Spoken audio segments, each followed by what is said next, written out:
Muy bien, doctores, empezamos.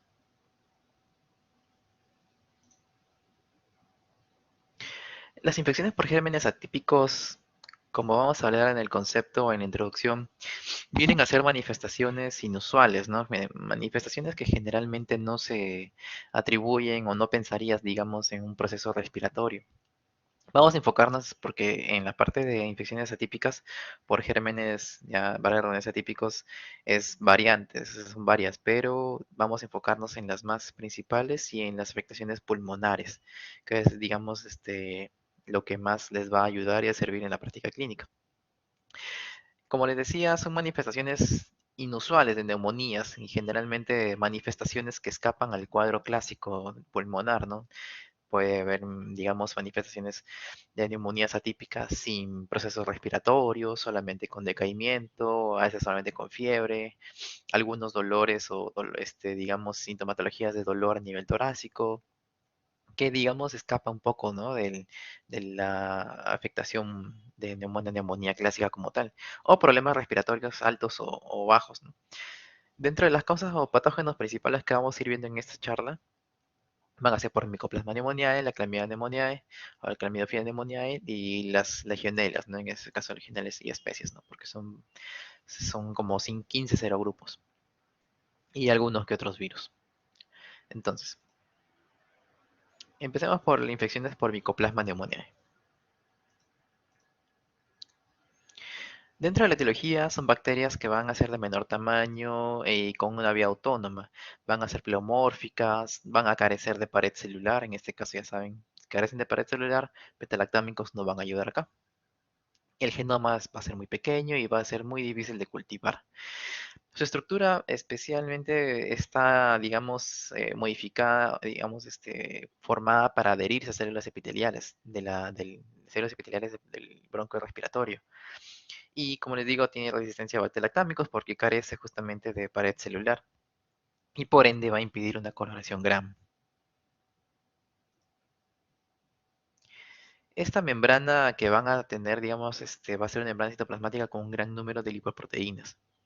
Va a ser una membrana muy antigénica. Y como les menciono, el micoplasma pneumoniae tiene forma de bacilo, ¿no? Tiene su forma de bacilo entre 1 a 2 por 0,1 por son 0,2 micras. De los más resaltantes está el Mycoplasma hominis y Ureoplasmas especies, ¿no? Que generalmente tienen forma de cocos, entre 0,2 a 0,3. También está una variante muy importante que es el Mycoplasma fermentans, que va a ser una causa ocasional, digamos, como neumonías oportunistas, en este caso en niños, por su inmunidad, digamos, que está en constante maduración, y pacientes con virus de inmunodeficiencia adquirida. Entonces, tengan que tener en cuenta estas características de estos tipos de microorganismos, porque vamos a ver las causas, ¿no? Por ejemplo, digamos de las principales características de estas infecciones por micoplasmas y uroplasmas. Uroplasmas no vamos a tocar porque es otro tema, pero dentro de la parte respiratoria podemos acotar, ¿no? Por ejemplo, el micoplasma neumonía, la transmisión netamente va a ser respiratoria, va a producir un cuadro de una traqueobronquitis o una neumonía quinea de comunidad. A veces no necesariamente va a producir un sistema respiratorio, pero puede, digamos, solamente aparecer con tos, sin fiebre, puede ser solamente un proceso respiratorio bronquial, a veces fiebre, pero sin tos a veces. Y dentro de las complicaciones que puedan presentarse va a ser encefalitis, pericarditis, artritis, ya son síndrome Stephen-Johnson, ¿no? Como algo ya, una reactividad, ¿no? Porque es muy antigénica ese tipo de microorganismo. A manera también como van a ver el micoplasma, también tiene la parte sexual, como el genitalón, el hominis, ¿no? La parte sexual, como generando uritritis, cervicitis, proctitis, ¿no? En mujeres, la EPI, ¿no? Una enfermedad inflamatoria pélvica como una complicación. Y también asociada el hominis con vaginosis bacterianas, endometriosis, también porperal, o endometritis porperales, infecciones de sitio operatorio, quirúrgicas, y también puede ocasionar EPI, pielonefritis, artritis, ¿no? Una infección secundaria, ¿no? Como un Reiter.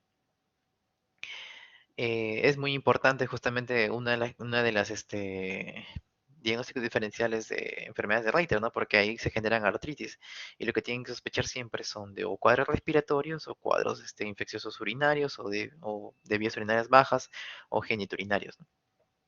Y bueno, hay ureoplasmas, generalmente el ureaticum o el parvo, que sería, bueno, un tema perinatal, sexual perinatal, uretritis, corneomnitis, miren bien, endometriosis puerperales y neumonía en neonatos. Una complicación, como en casi en todas las infecciones, generalmente en gestantes, puede haber parto prematuro. Así que tengan mucho cuidado con eso.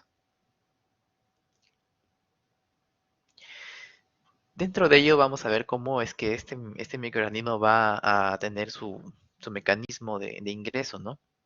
Como les dije, tiene una gran, digamos, afinidad por las células epiteliales, por lo que se va a adherir muy fácilmente, ¿no? Va a penetrar muy bien la vía aérea, porque va a ser por vía respiratoria el contagio, donde van a producir ciertos peróxidos, ¿no? Donde van a alterar netamente la motilidad o la función ciliar del moco, ¿no? De los bronquios. Y donde a su vez también va a haber daño celular. En este caso va a producir mucha mucosidad, dificultad para la respiración, van a verse, digamos, inmiscuidas ciertas proteínas proinflamatorias, ¿no? Dentro de ellas la interleuquina 8. Al ver esta inflamación de la quimiotaxis que se va a producir a nivel de ello, va a haber una infiltración neutrofílica, ¿no? Entonces va a haber una situación de una patología similar al asma. Tienen ahí aumento de la secreción bronquial, digamos, daños de células, cierta, digamos, patogenia tipo el asma, donde va a haber broncoespasmo, va a haber, digamos, cuadros bronquiales y movilización de secreciones.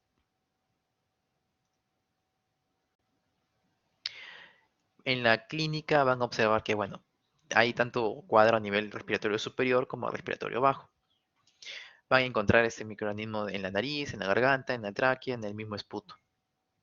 Tiene un periodo de incubación aproximadamente de 1 hasta 4 semanas.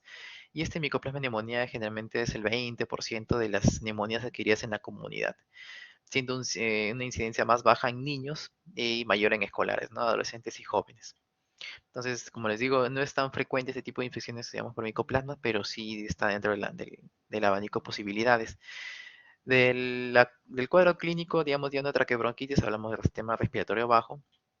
Como digo, a veces puede haber fiebre, puede haber tos, malestar general, cefalea, puede estar o no asociado a faringitis. A veces no solamente hay fiebre, sino puede presentarse solamente tos y malestar general. Y en la evolución ya se puede ir produciendo fiebre, ¿no? Y la faringitis, ya hablando de un proceso respiratorio ya superior, podemos acotar ya como presencia de fiebre, cefalea, dolor de garganta, exudado faríngeo y adenopatías cervicales.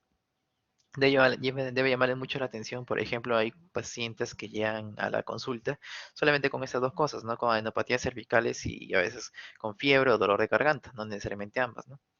Y como les digo, son cuadros atípicos, son cuadros, digamos, inusuales que pueden presentarse solamente con estas características. Y ahí uno, bueno, a la evaluación puede pensar, ¿no? Puede ser netamente viral, puede ser un Epstein-Barr, citomegalovirus, ¿no? Un síndrome mononucleósido quizás, etcétera, etcétera, ¿no? Y no necesariamente puede ser así. Por eso es que siempre la clínica y la evolución y también las circunstancias en las que el paciente se ha contagiado es importante para llegar a un buen diagnóstico.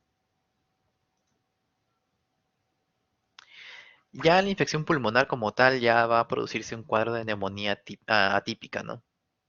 Un cuadro ya pulmonar, eso quiere decir que ya hay una infiltración, una inflamación a nivel del parénquima pulmonar. Sí o sí, acá va a haber un cuadro ya de un cuadro febril de 38,3, generalmente es la definición de fiebre, ¿no? Para arriba. Puede haber tos incidental no productiva seguida con expectoración. Como les digo, al principio puede haber cuadros, digamos, de traqueobronquitis solamente con espasmos, una tos seca que posteriormente con el pasar de los días va a hacerse productiva. Puede ser sin hemoptisis. Hemoptisis no va a presentar generalmente, pero no se acota que es sin hemoptisis. Cefalea, obviamente, que es escalofríos, artralgias, mialgias, un malestar general y otitis, ¿no? Una otalgia. Bueno, una meningitis ampollosa puede producirse generalmente, ¿no? Como consecuencia de. Entonces, esta es la clínica generalmente de un proceso respiratorio.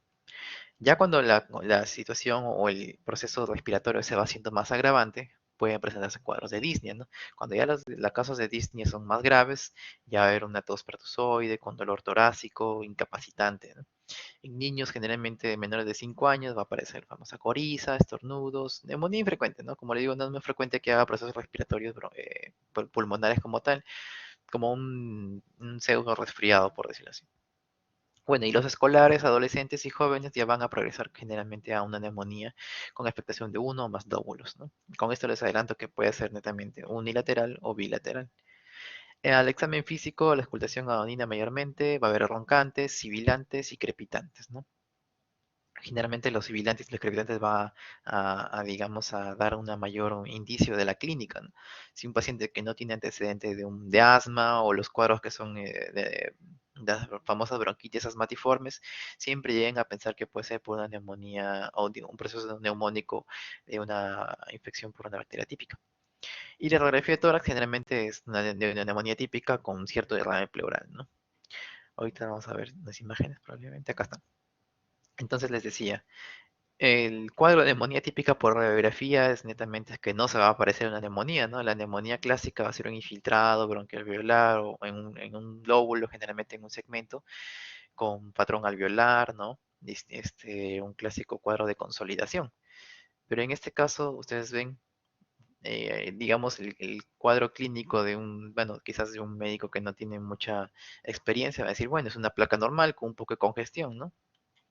Pero generalmente así se presentan, ¿no? Las placas que tienen el cuadro respiratorio que les he mencionado, el cuadro sistémico que se ha referido, y tienen una placa como esta, entonces tienen que sí o sí sospechar de una neumonía atípica, porque no va a presentar el cuadro clásico de un infiltrado alveolar. Van a ver acá ciertas ramificaciones de un lado, ¿no? Estos de acá, y con un aumento del patrón, con un aumento del patrón reticular. No hay un cuadro muy llamativo de una infiltrado alveolar. Puede ser de un lado o de otro, ¿no? Y como ven, a veces puede haber con derrame, pleural de uno u otro lado, ¿no? Entonces, para visualizarlo bien, tienen que sí o sí, acuérdense, pedir una placa lateral derecha, ¿no? Porque si bien izquierda no van a ver por el corazón. Y acá sí se ve justamente mayormente las ramificaciones de este lado, ¿no? Se va a ver. Y venga, llega hasta abajo. Entonces ahí sí sospechen netamente ya de una aseveración de una posible infección por un microorganismo netamente atípico. Igual acá van a ver cuadros ya ciertamente no clásicos de una neumonía, ¿no? Parece una neumonitis, parece un cuadro más o menos viral, pero sí, pues acá ven unas ligeras infiltraciones, ¿no? A nivel de bases, a nivel de bueno, acá no se aprecia bien a qué corte está, pero sí, digamos que está más o menos al lóbulo medio, a superior parece. Y acá se ven justamente los infiltrados, ¿no? Bilaterales. Justamente se ve más en el derecho, como en la anterior imagen. Entonces ahí netamente una tomografía sí van a ver mucho mejor el patrón parenquimal a nivel de las imágenes tomográficas, ¿no? Pero con una radiografía yo no sé si es bastante una idea. También puede haber afecciones extrapulmonares, ¿no? Como le decía, pueden aparecer antes o después del cuadro respiratorio, ¿no? Dentro de las complicaciones, por ejemplo, las neurológicas pueden producir una meningoencefalitis. Dentro de las cardíacas, secundariamente, como dices, es muy antigénico, este microorganismo puede producirse desde pericarditis, miocarditis y endocarditis, ¿no? Poliartropatías y artritis infecciosas, ¿no? Acuérdense del famoso síndrome de Reiter, ¿no? Ahí son secundarias a infecciones en otro lado que generan una reacción cruzada inmunitaria que llegan a producir una afectación a nivel de la articulación o dos. Las complicaciones hematológicas, generalmente una anemia hemolítica o una coagulación intravascular diseminada. Renales es más raro, digamos, que se presente alguna complicación, pero dentro de esas se pueden, digamos, rescatar la glomerulonefritis aguda o las nefritis con túbulo intersticial. Dermatológicas están las exantemas que se pueden producir, ¿no? A nivel de piel, un Steven Johnson, un eritema multiforme, bueno, eso ya es más raro. Y oculares también conjuntivitis, uveitis o retinitis. Como ven, netamente puede producir una afectación respiratoria, pero también puede haber complicaciones sistémicas, ¿no? Y con manifestaciones sistémicas bastante agravantes. Se han visto casos, ¿no? Se han visto casos que presentan un cuadro respiratorio, se sanan y a los días, semanas pueden producir un cuadro, digamos, distinto, ¿no? Cardíaco, de piel, exantemas, a veces puede presentar un Steven Johnson. El tema multiforme ya sería muy agravante, ¿no? Pero digamos, sí, sí, o cuadros en subagudos de artritis. Sí se observa, sí se ha visto cuadros así. Dentro del tratamiento, ¿no? Acá les he puesto algunas consideraciones, ¿no? Como les decía, si es que presenta o tienen alguna afectación secundariamente neurológica, acuérdense, los macrólidos no penetran el sistema nervioso central. Para generalmente los cuadros de elección de estas neumonías, bueno, una neumonía que iría en la comunidad, en este caso por micoplasma, generalmente ambulatoriamente se puede tratar, ¿no? Como levofloxacino, acitromicina o doxiciclina, ¿no? Levofloxacino 500 miligramos al día, acitromicina igual 500 miligramos bioral al día o doxiciclina mañana y noche. Generalmente un esquema de 5 a 7 días como máximo. Hospitalariamente ya se puede asociar, ¿no? Generalmente con una ceftriaxona, con acitromicina o levofloxacino, ¿no? Acá se trata de hacer una concomitancia, ¿no? Puede ser solamente con levofloxacino o un beta-lactámico con una, con una citromicina, ¿no? Como decía, no tiene mucha indicación en darle un beta-lactámico, pero a veces hay cuadros sobreagregados o neumonías intrahospitalarias que se pueden tratar subyacentemente con un beta-lactámico. Y también estás coberturando para este caso el germen atípico. El Mycoplasma hominis, acuérdense, tiene resistencia natural a los macróleos de 14 átomos, en este caso la eritromicina y de 15 átomos la citromicina, ¿no? Y los cetócidos la telitromicina, ¿no? En este caso son las de cuarta generación. Pero sí es sensible al macróleo de 16 átomos, como la josomicina, la clindamicina, tetraciclinas y quinolonas en general. Entonces, netamente se puede asociar con una clindamicina o otra tetraciclina, ¿no? Pero las quinolonas generalmente digamos, si sospechan muy fuertemente de un cuadro atípico, levofloxacino solamente va a ir bastante bien. Ahora hablemos de las infecciones por las clamidofilias neumoniae y la citasis, ¿no? Acá tienen en cuenta algunas consideraciones, ¿no? Por ejemplo, de este tipo de infecciones va a ser, digamos, por bacterias que son netamente inmóviles, son pequeñas en tamaño y tienen una forma esferoidal. Dentro de sus clasificaciones se considera dentro de las familias clamidoliales, la Clamidoceae, la Paraclamidioceae y la Guadiciae. Dentro de estas también está la famosa Clamidia trachomatis, ¿no? El Moradium y la Suis. Y la Clamidofilia pneumoniae y la Citasis, ¿no? Que vamos a hablar, ¿no? La Pecorum, Abortus, Fecae y Felis, generalmente no vamos a tocar, pero están ahí como para que las tengan en consideración. Como por ejemplo, ¿no? Dentro de las principales que vamos a ver, la trachomatis generalmente es oftálmicas y genitales, nunca se olvide. Las citasis van a ser las zoonóticas, ¿no? Por aves en generalmente. Ahí vamos a ver los tipos de aves que vamos digamos, a tener en cuenta. Y la neumonía generalmente respiratorias superiores e inferiores, ¿no? Acá, en este cuadro enfocamos más, digamos, los diferentes tipos de infecciones, a qué niveles son y a qué complicaciones van a tener. Por ejemplo, la neumonía, hablamos respiratoria, ¿no? Entonces, la infección aguda va a presentarse como una infección respiratoria superior, se va a considerar como una neumonía adquirida en la comunidad. Entre las complicaciones, como se dan en cuenta, hay un patrón similar, ¿no? Generalmente las atípicas, inclusive algunos hongos, también tienen cierta exacerbación o cierta, digamos, clínica asmatiforme y también cierta clínica tipo EPOC, ¿no? Y algunas carditis también. Va a ser una infección respiratoria bueno, en las personas que van a estar en contacto con aves. También se puede considerar neumonías adquiridas en la comunidad y como una complicación está netamente la carditis.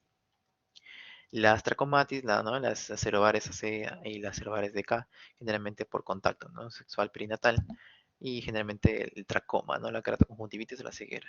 Y en el otro, generalmente la DK, los acerobares DK, generalmente la utritis, cervicitis, proctitis, conjuntivitis en neonatos, bueno, por el tema del canal, digamos, a la hora de nacer, y las neumonías en lactantes.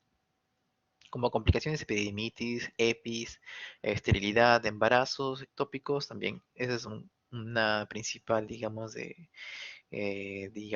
complicación de las tricomatas, de la clamidia tricomatis y las artritis reactivas, otro reiter, ¿no? Se dan cuenta, ya van dos, digamos, de microorganismos que pueden producir ese tipo de infecciones o reacciones, digamos, reactivas, que no tienen, digamos, mucho que ver con un cuadro de una artritis.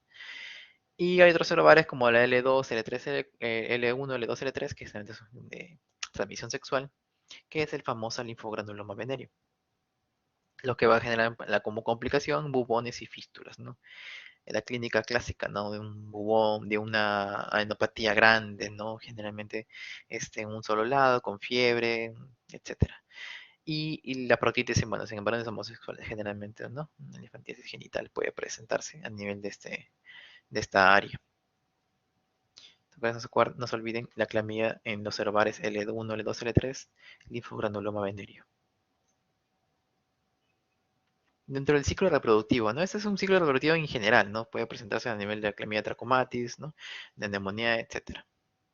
Generalmente ustedes van a ver estas características, ¿no? Son bacterias intracelulares obligadas. Sí o sí van a tener que actuar a nivel intracelular. Van a ser pequeñas, de 300 a 400 nanómetros, ¿no? Generalmente extracelulares. Van a ver que esa es la parte extracelular y en la parte intracelular van a pasar de un tamaño de 800 a unos 1000 nanómetros. Van a sintetizar netamente RNA y DNA, ¿no? En la cromatina, y el ciclo vital generalmente es de 48 a 72 horas, ¿no? Como ven, dentro de la zona extracelular hay un ciclo extracelular y un ciclo intracelular, ¿no? Dentro del ciclo extracelular, este microorganismo va a estar adherido a nivel de la pared celular.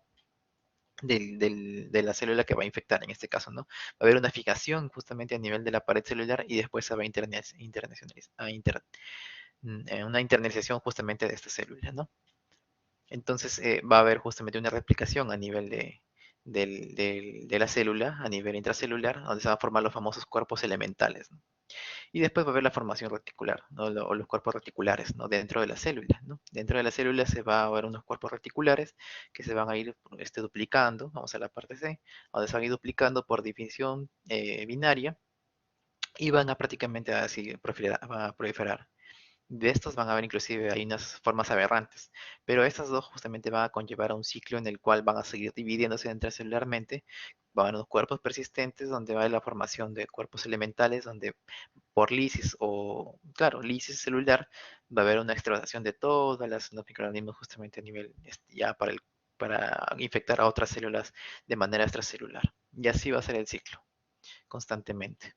Entonces, como ven, hay una afectación, digamos, muy importante a nivel de la cromatina porque va a haber justamente, como dice, síntesis de RNA y DNA del mismo microorganismo. Acá van a ver dentro de la epidemiología que, bueno, serológicamente van a encontrar la presencia de inmunoglobulina G. De la clamida neumonía generalmente en el 40% de adultos. Eso quiere decir que el 40% de adultos ha tenido un acercamiento o una infección en algún momento. A veces pasan asintomáticos por clamida neumonía. Y se va a incrementar con la edad hasta un 80%, ¿no? Dependiendo. Mientras más, digamos, avanzada la edad está, ciertamente la inmunidad también se va a ver menguada. Como infección pasa sintomática, a veces generalmente no hay síntomas menores de 5 años, ¿no? Como en niños que no tienen complicaciones ni mucho menos, pasa como asintomática, a veces pasa como un cuadro respiratorio, digamos, leve, pero ahí queda, ¿no? Por eso que queda, digamos, justamente la serología, ¿no? La memoria. Y el mecanismo de transmisión generalmente es de persona a persona, de individuo a individuo, ¿no? Generalmente a través de secreciones, ¿no? Pero la contagiosidad generalmente no es muy elevada, entonces ten en cuenta este tipo de contagios. El cuadro clínico, ¿no? El cuadro clínico netamente va a haber una infección respiratoria en el tanto superior, como van a ver, una faringitis aguda, puede presentarse con fiebre, puede haber exudado faringio. Si ya, digamos, va llegando a la parte más inferior, hablamos de una infección respiratoria inferior, una laringitis con bronquitis, bueno, y como a veces parece, no necesariamente de sinusitis, pero generalmente van a encontrar infecciones a nivel de tracto respiratorio superior. Es una de las causas frecuentes de neumonías adquiridas en la comunidad en un 15 a 10%, 10 a 15%, ¿no? Y en adultos mayores generalmente aumenta la casuística en 65 a 80 años, donde va a haber justamente una complicación, ¿no? En pacientes mayores o inmunodeprimidos. Justamente hablando del anterior microorganismo con el que les estoy mencionando, en niños no se presenta mucho, pero en mayores o adultos mayores sí, ¿no? Porque necesariamente en la afectación pulmonar o respiratoria superior van a ver que la clínica no es tan florida, o sea, no va a ser tan resaltante. Y en las emergencias, generalmente, ustedes se van a dar cuenta, traen al abuelito o al paciente adulto mayor y van a, digamos, a observar, ¿no? en el cual el paciente solamente lo han traído, bueno, lo vemos decaído, doctor, ¿no? Lo vemos como que ciertamente más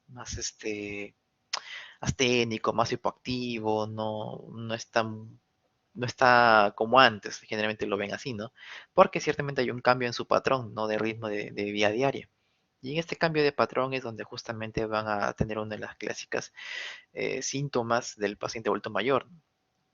En el paciente adulto mayor no van a ver que hay la tos, la fiebre, etcétera, ¿no? Porque su inmunidad no está tan resaltante como antes. Entonces, generalmente no puede haber ni fiebre ni una complicación respiratoria llamativa. Y cuando le sacan la radiografía, ahí pueden ver inclusive el patrón alveolar, que puede inclusive dar un cuadro ya de sospecha bastante importante de una neumonía típica. El curso bifásico, ¿no? De estos pueden ser en días o semanas. Generalmente pueden resolver los síntomas y puede reaparecer posteriormente con tos productiva o fiebre, ¿no? Generalmente al examen físico ver roncantes y crepitantes en el momento del examen. En la radiografía de tórax puede haber, digamos, infiltrados segmentarios unilaterales o bilaterales según las formas graves y un derrame pleural generalmente un 20 a 25% de los casos, ¿no? Acá hay una, por ejemplo, en imagen donde van a ver acá un infiltrado, como le digo, puede ser bilateral o unilateral. En este caso, acá hay una imagen donde ven infiltrado ya con un patrón ligeramente alveolar, pero más parece reticular, ¿no? Igual acá, igual arriba. Acá es clásica como la anterior imagen, ¿no? Si se dan cuenta, no varía mucho, ¿no? Acá nadie puede decir esta es una infección por clamidofilia, y la otra puede ser una infección por otro tipo de microorganismo. Entonces, es difícil, digamos, determinar qué tipo de infección respiratoria puedes atinar, solamente puedes mencionar, es un cuadro con una probable infección pulmonar por un germen atípico X, ¿no? Igual acá también se ven simplemente como un incremento del patrón reticular, un incremento acá de la trama bronquialveolar, bueno, alveolar más que todo acá, pero otra cosa más no se ve. No hay mucha, digamos, eh, imagen, digamos, que podemos decir, esto es un cuadro sospechoso de. La evolución generalmente suele ser lenta, hay una recuperación buena, pero lenta.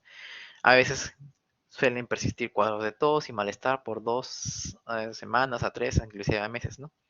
Es el clásico cuadro, digamos, respiratorio en donde ustedes van a ver, ¿no? Paciente que llega a su consultorio y aparentemente tiene un cuadro respiratorio superior, una faringomigdalitis, una laringitis, etcétera, y lo tratan, ¿no? Piensan que probablemente es viral y le dan un cuadro, digamos, para un tratamiento sintomático. Y posteriormente, a los 5 o 7 días, o a las semanas, 2 semanas generalmente vienen, y dicen, doctor, me fue bien, estuve mejorando, estuve tranquilo, pero sigo con esta tos. Sigo con tos, sigo con cierta sensación de que tengo una secreción ahí que no la puedo arrancar. Entonces, generalmente cuando tengan ese cuadro, o puede ser dos cosas, ¿no? Puede haber sido una neumonía, un proceso atípico, una infección atípica netamente o por una bacteria o por cuadro viral, ¿no? También acuérdense de cuadros virales que sí pueden producir este cierto tipo de evolución clínica, ¿no? Entonces, en niños sí o sí, procesos asmatiformes, procesos respiratorios sospechosos, sí o sí hay que coberturarlos con algún antibiótico, ¿no? Dependiendo la evaluación y el seguimiento del paciente, ¿no? Pero en adultos, ya, bueno, adultos mayores inclusive también se les pide que cobertura al principio cuando la sospecha es muy alta, ¿no? Pero si no, simplemente ver en la evolución cómo va. Por digo, sin tratamiento, generalmente es y puede ir favorable, ¿no? Pero puede persistir ese cuadro de tos y cierto malestar. Y puede haber casos de recurrencia a pesar del tratamiento, ¿no? Inclusive cuando ya dan un antibiótico correcto, de un macrólido o una quinolona, van a ver que justamente hay cierta recurrencia, a veces, ¿no? No en todos. Otra reactividad que pueden tener los pacientes, procesos como por ejemplo endocarditis, miocarditis, pericarditis o meningoencefalitis, ¿no? Y hay cierta relación, ¿no? Con la neumonía y con arteriosclerosis y enfermedad coronaria. Eso sí, acuérdense, ¿no? Una relación muy importante con la arteriosclerosis y enfermedad coronaria como algo secundario. Y hablamos de la camidofilia citasi, ¿no? La citasi, como les decía, es la denominada citacosis, ¿no? La zoonosis que se presenta generalmente en humanos. Y se presenta justamente en aves del tipo citácidos, ¿no? En este caso, los famosos loritos, las cotorras, cacatúas, periquitos, palomas, pollitos, pavos, patos, ¿no? O sea, las ornitosis. En este caso, tiene que haber ciertamente una asociación. O sea, digamos, pueden sospechar, sí, de este tipo de microorganismo, pero una asociación fuerte con respecto a la parte respiratoria. Si han tenido un acercamiento con algún tipo de aves, si crían aves, si trabajan en zoológicos, si por ahí tuvo algún contacto, etcétera, ¿no? Y tiene que haber una cierta exposición profesional, como le decía. También acuérdense de las profesiones que están netamente pues, asociadas con este tipo de animalitos. En este caso, los veterinarios, los taxidermistas.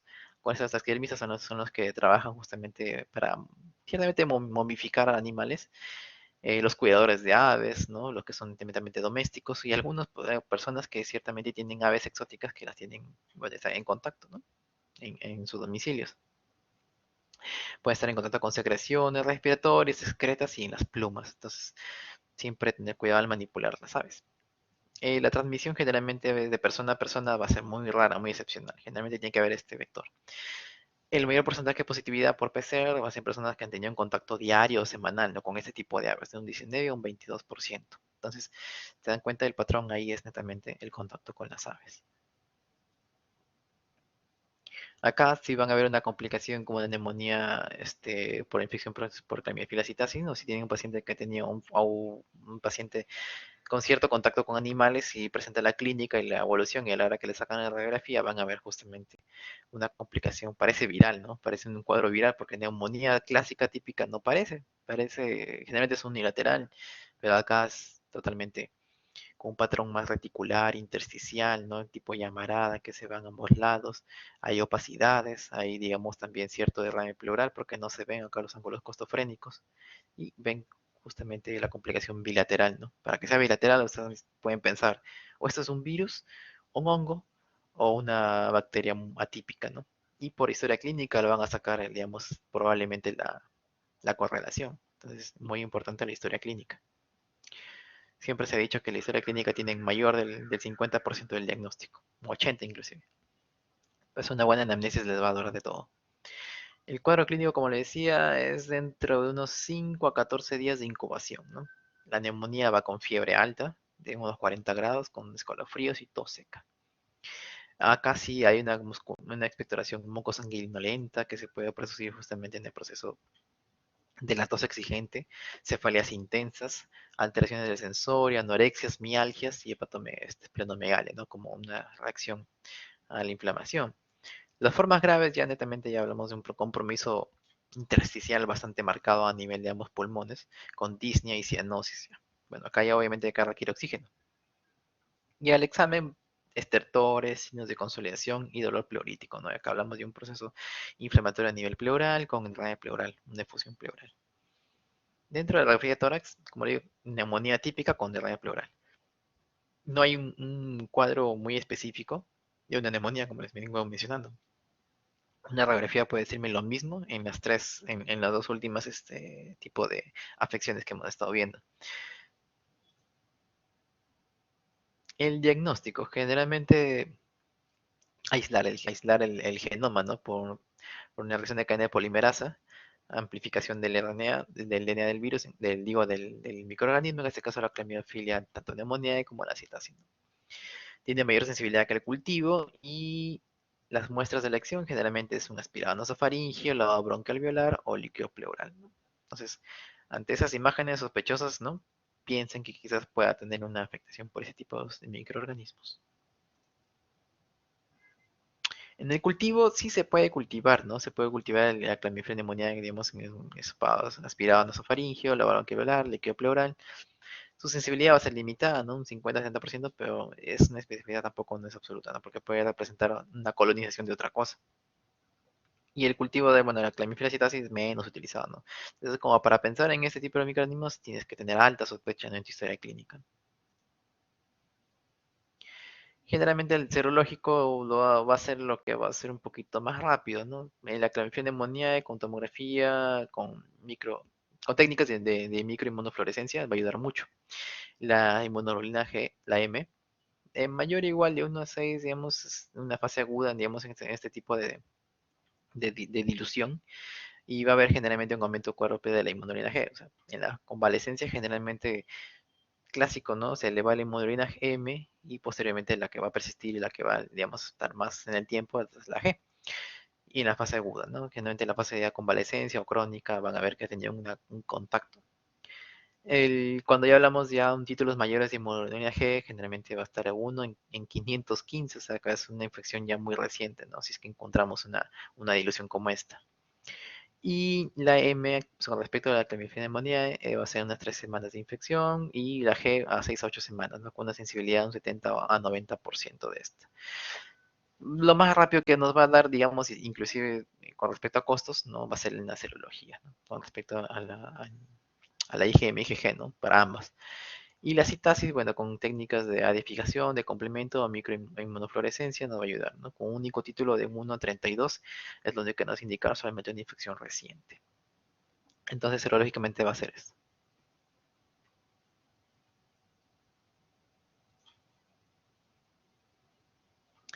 Vemos el tratamiento de la clamidophila neumonía y la citasis, ¿no? Generalmente, como ven, dentro de estas son la doxiciclina, la triciclina que vamos a dar justamente por un mañana y noche de 6 miligramos por 2 semanas a 21 días, ¿no? 14 días a 21 días. La citromicina, acá sí vamos a dosis más altas, ¿no? 1,5 gramos más o menos por día, es al día, ¿no? Por 3 días a 5 días. La eritromicina, 500 miligramos cada 6 horas por 14 a 21 días. Lo que sí, netamente, el tratamiento en ese momento es darlo para evitar justamente infecciones crónicas, evitar las recurrencias, etcétera, ¿no? Para la clamidophila neumonía. Para la citasis, doxiciclina, igual mañana y noche, de 10 a 21 días, y alternativas a citromicina o eritromicina. Entonces, digamos que en este cuadro los macrólidos también van a tener una bastante realce con respecto al tratamiento.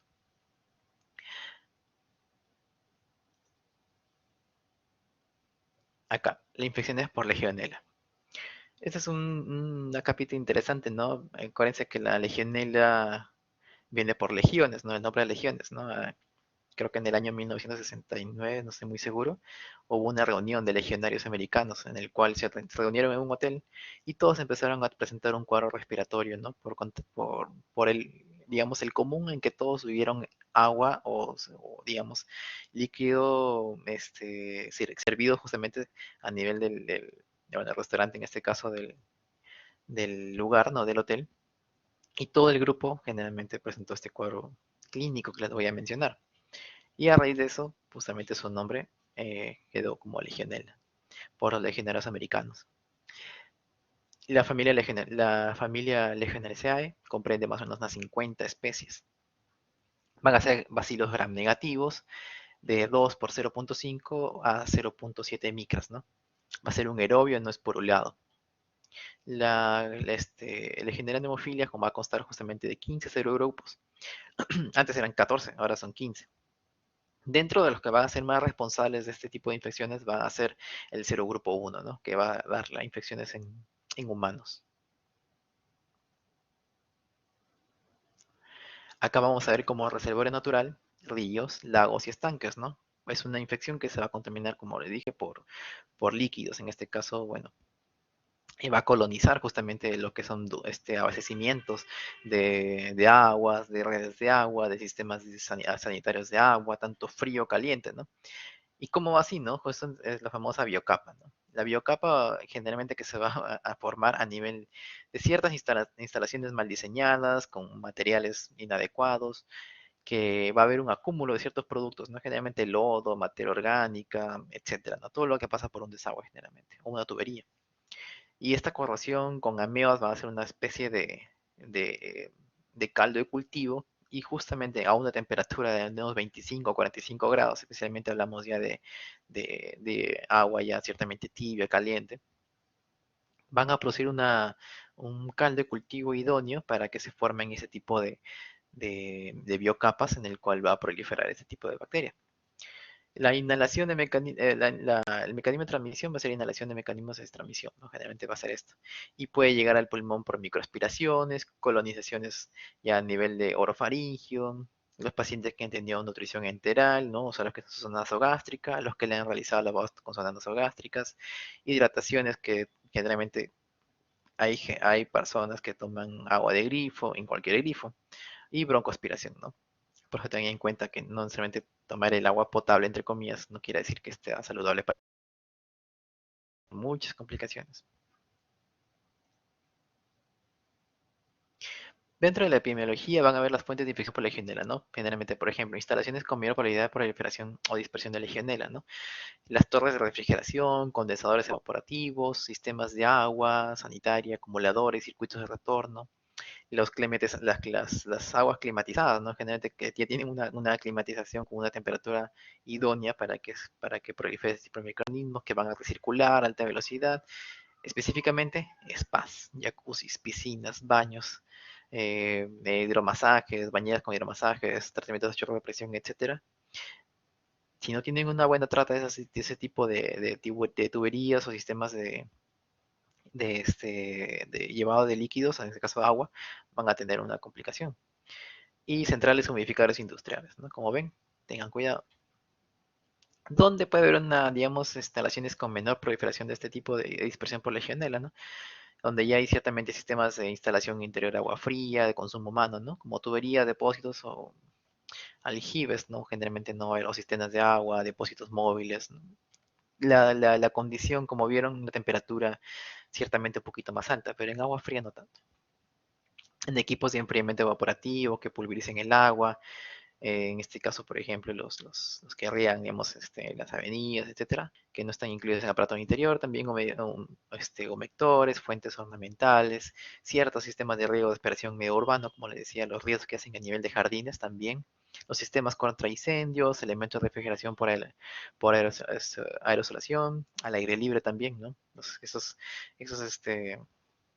dispersores que van ciertamente cada cierto tiempo empieza a rociar agua, y otros aparatos que acumulen agua, ¿no? Y que puedan producir aerosoles.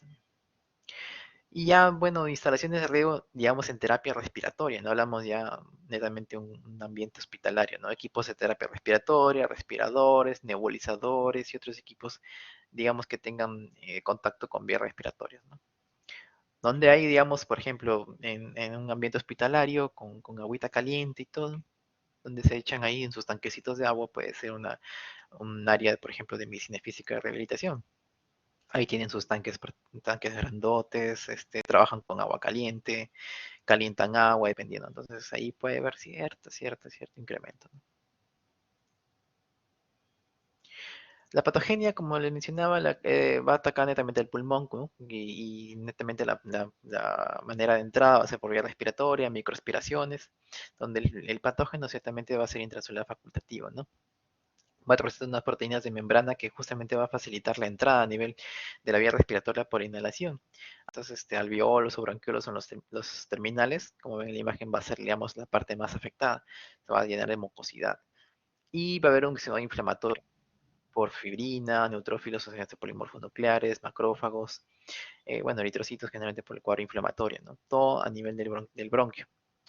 Y va a haber un cuadro que vamos a ver a continuación. Ciertos factores predisponentes para la adquisición o para que uno, bueno, adquiera la infección por legionela, ¿no? Generalmente factores de riesgo clínico mayores, sí o sí, pacientes que han tenido trasplantes, ¿no? Generalmente los pacientes que han tenido trasplantes van a tener una inmunodepresión para que no haya rechazo del injerto. Los pacientes con diálisis, ¿no? Acuérdense, pacientes con diálisis son, digamos, pacientes muy lábiles a tener cuadros infecciosos por ciertamente estar inmunodeprimidos. Inmunodepresiones farmacológicas, tratamientos con glucocorticoides, ya digamos, un tratamiento con glucocorticoides de 7.5 para arriba, con el sostenimiento justamente de por muchos años, o inclusive ya dándoles por más de 21 días, más de 20 miligramos diarios, ya hay una cierta inmunodepresión y pueden presentar cuadros, digamos, infecciones varias, terapias biológicas, ¿no? Para bloquear ciertos cuadros inflamatorios a nivel de la cascada inflamatoria, neoplasias, el tabaquismo mismo, ¿no? Porque el tabaquismo a la larga lo que ocasiona es justamente una alteración de la arquitectura del ciliar a nivel bronquial, alveolar, y no es digamos, una pared adecuada, ya totalmente la arquitectura totalmente transformada por el tabaco y lo va a ocasionar justamente, lo que va a ocasionar es darle un mejor, bueno, una mejor predisposición a que hagan cuadros respiratorios neumónicos y mayor producción de moco, lo que al final termina en un EPOC. Factores de riesgo clínico menores, como consecuencia a veces del tabaquismo puede presentar el EPOC, el enolismo, ¿no? el tema alcohólico, la diabetes mellitus, clásico, digamos, enfermedad que es una endemia a nivel de la sociedad. El sexo masculino, bueno, X cosas, edad mayor de 50 años. Factores de riesgo ambientales, netamente estancias en centros sanitarios, en hospitales, balnearios, hospitales geriátricos, ¿no? Estancias en hoteles y antecedentes de algún viaje. Entonces siempre tengan por ahí una consideración al momento de hacer la historia clínica. Dentro del cuadro clínico, como van a observar, puede haber una infección subclínica o la famosa fiebre Pontiac. Entre las manifestaciones, acá les he puesto un cuadro de las manifestaciones según la aparición en porcentaje de acuerdo a la clínica. Por ejemplo, tos en un 70-80%, expectoración en un 45-50%. O sea, vamos sumando y estas se van complicando. Disnea dentro de un 40-60%. Dolor torácico de un 3 a 40%. Hemoptisis también puede presentarse, cefalea, confusión, náuseas y vómitos, diarrea, dolor abdominal, leucocitosis con neutrofilia, eso sí, de 50 a 75%. Entonces, siempre en la alteración, digamos, hematológica, va a haber un cuadro de una leucocitosis, ¿no? Que va netamente a indicar un cuadro inflamatorio agudo con la neutrofilia. Y van a asociar el cuadro de clínica, ¿no? Con tos, expectoración, disnea, dolor torácico. Esas principalmente. Y la hemoptisis, que en algún momento pueden presentar. Datos de laboratorio, como les decía, tiene cierta afectación también a nivel hepático, pero no es mucho, de un 30-50%. ¿No? La creatinina fosfoquinasa también se puede elevar en 45%, hiponatremia en 15-55%, y la ferritina como reactante de fase aguda sí se puede elevar hasta 2 veces el valor normal, ¿no? En un 90%. Entonces, netamente, obviamente no van a pedir ferritina así de primeras, ¿no? Para decir que está inflamado, no pueden mejor pedir un PCR, ¿no? Una proteína C reactiva, un BCG quizás, una procalcitonina, algo más, digamos, que conlleva a pensar en algo inflamatorio bacteriano, ¿no? Pero si por ahí, digamos, solicitan dentro de un perfil de anemia, por ejemplo, ¿no? Y está la ferritina, van a tener una ayuda diagnóstica, ¿no? Hay un cuadro inflamatorio bastante importante. Estudios radiológicos, infiltrado único y unilateral, un 70-80%. Infiltrados múltiples es menos frecuente, de un 20-30%. Infiltrados bilaterales, menos todavía, de un 15-25%. De RNA pleural ya es mucho menos, casi igual, un 15-25%. Y cavitaciones, que se ha visto, pero es muy improbable, de un 4-8%. Como ven, la forma de infección subclínica oscila siempre entre un 0.1 y un 26%, digamos, del cuadro respiratorio que van a tener, ¿no?